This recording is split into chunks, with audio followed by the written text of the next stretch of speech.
আমি তো নানা ধরনের ছবি আঁকি। আমার ছবিগুলোর মধ্যে একঘেয়ে কোনো ব্যাপার নেই, নানা ধরনের ছবি আমি আঁকি। এইবার আমার হঠাৎ মনে হলো যে দিদির উপরে আমি একটু আঁকাঝোঁকা করি আর কি। এটা হচ্ছে দিদির বিভিন্ন মুডের উপরে, মানে তিনি নানা রকম যে ভঙ্গিমা, সেই ভঙ্গিমার উপরে আমি করেছি।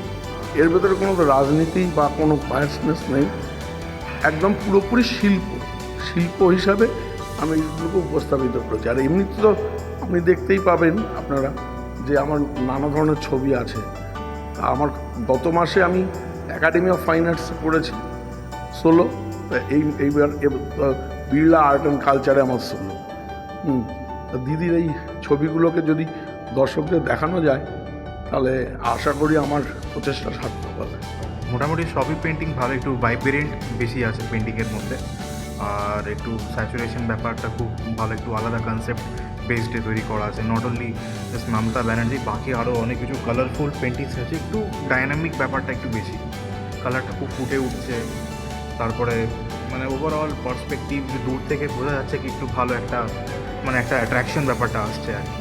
এক্সিবিশন দেখলাম, খুব ভালো লাগলো। এখানে বিভিন্ন রকমের ছবি রয়েছে, তার মধ্যে মমতা ব্যানার্জির ওপরে ছবি রয়েছে। এগুলো দেখে খুব ভালো লাগলো, কারণ ওনাকে তো কাগজেই আমরা দেখি, এমনি এরম ক্যানভাসে সেরকম দেখার সুযোগ হয়নি। তা এই ছবিগুলো বিভিন্ন মুডের ওপরে রয়েছে, দেখে ভীষণ ভালো লাগলো।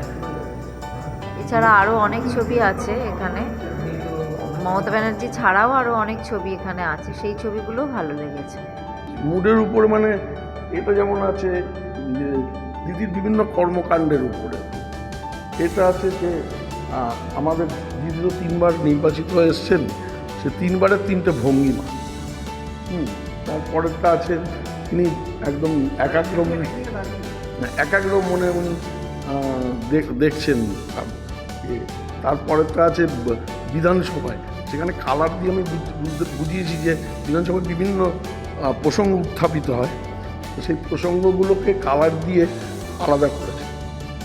তারপরে তো এমনি লাইন স্কেচ আছে, এটা একটু ডিফারেন্ট কনসেপ্ট আছে, তো আমি ওটাই জাস্ট মানে একটু অবজার্ভ করছিলাম ওভারঅল পেন্টিংটা, কি প্রত্যেকটা পেন্টিংসের মধ্যে একটা আলাদা ইমোশন জেনারেট হচ্ছে। ফর দোজ রিজনস একটু আলাদা, মানে প্রত্যেকটা পোর্ট্রেটে একটা কিছু না কিছু একটা ভাবনা চিন্তা আছে, কিছু একটা বিশেষ করে একটা ভাবছে বা কিছু একটা মানে একটা অ্যাকশনের মধ্যে আছে।